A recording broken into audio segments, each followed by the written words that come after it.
konkreetse maja kohta siis selle näiteks elutoas televiisori taga olevast seinast, et millest see sein tehtud on?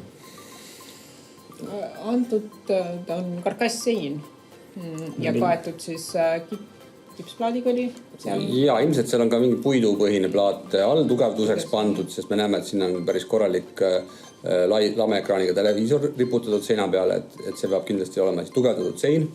Ja üldse me vaheseinad teemegi tavaliselt siis, kui me teeme puitsõrestikus, siis me kasutame seal sellist ka stabiilsemat kerdopuud, mis on ka siis liimpuit, mis ei mängi suugi. Ja seetõttu me saamegi selle seina ja ta on piisava paksusega, et kui sinna isolatsioon vahele panna ja kui mõlemale poole panna ka veel ehitusplaadid, et siis meil on selline korraliku helipidavusega stabiilne ja toimiv vaheseina lahendus. Ja viimistlus on täpselt selline, nagu siis igaüks soovib. Kerdopuu kohta saavad kõik ise, ma mõtlesin, et kas ma käepärast kohe leian selle, et näidata, aga guugeldada kerdopuu, et on selline hästi tugev ja selline stabiilne see, et ja ütleme, täitsa viimistlusplaadina me kasutame siis võib-olla Fermacelli. Ja.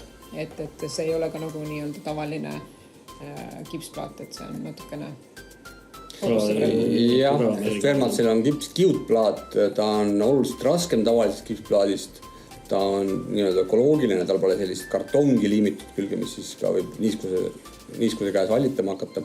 Et ta sobib ka niisketesse ruumidesse, ta on tugev. Sellistel majadel, kus ei ole ventilatsioon, eks? Meil on ventilatsioon olemas kõik.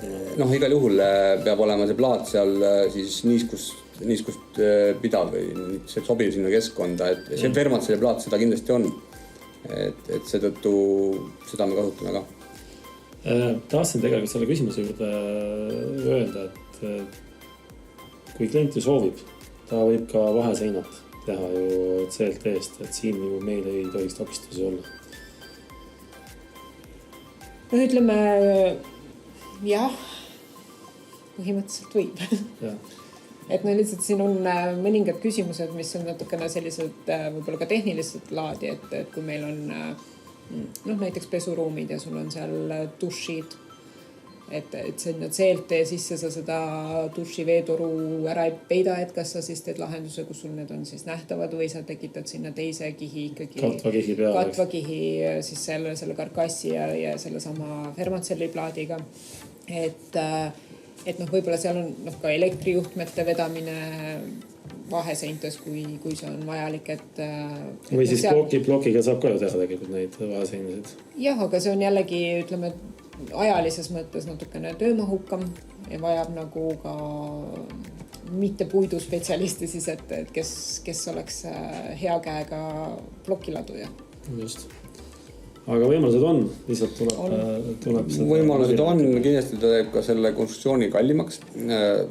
Kui nüüd tahta sellist samasugust viimistlust, nagu on välisseinas, et oleks ka vaheseinas, siis ma pigem soovitaksin võib-olla puitkarkassi endiselt, aga on olemas siis sellised CLT viimistluspaneelid samamoodi. Nad on nüüd 20 mm paksused ja ta jätabki siis kokkuvõttes samasuguse ilme, nagu on siis see CLT välissein. Kõik saab ühtlane.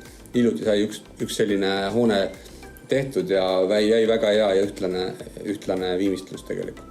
Ja ilmselt lähiajal me saame ka need pildid galeriis üles, et jälle natukene teistsugune. Ja see maja tuli ka hoopis teistmoodi, et ta on selline väga huvitav hoone meie referentsprojektide hulka juurde ja oli ka ühe eriprojekti järgi tehtud.